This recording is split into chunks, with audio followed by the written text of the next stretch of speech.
장동혁 대표는 거부권을 주장하고 있지만 국민은 윤어게인을 거부합니다. 장동혁 국민의힘 대표가 3.1절이라고 하는 숭고한 날을 정략적 선동의 무대로 전략시켰습니다.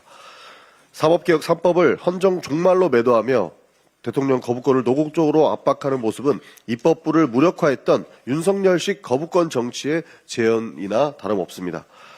이재명 방탄 프레임은 개혁을 두려워하는 세력이 꺼내든 가장 비겁하고 낡은 정치적 가스라이팅입니다.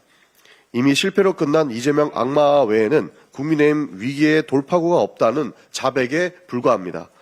사법개혁의 본질은 수십 년간 누적된 재판 지연을 해소하고 과도하게 집중된 사법 권력을 부선하며 국민의 재판을 받을 권리를 두텁게 함으로써 사법에 대한 신뢰를 회복하기 위함입니다. 더 이상 본질을 왜곡하지 마시기 바랍니다. 아울러 대통령의 거부권을 압박하며 대통령을 시험대에 올리겠다는 발상은 접으시길 바랍니다. 국회 입법을 번번이 가로막았던 윤석열식 거부권 정치가 그리우십니까?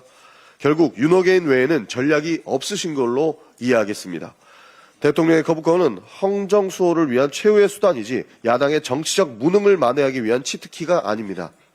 대통령에게 거부권을 종용하며 민주주의 시계를 거꾸로 돌리려 하지 마십시오.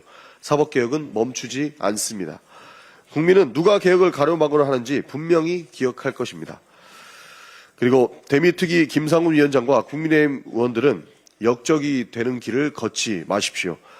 미국 대법원의 상호관세 무효 판결에 더해 미국 이란 사태까지 겹치면서 대외 불확실성이 극에 달했습니다. 어느 때보다 기민한 대응이 필요한 상황입니다.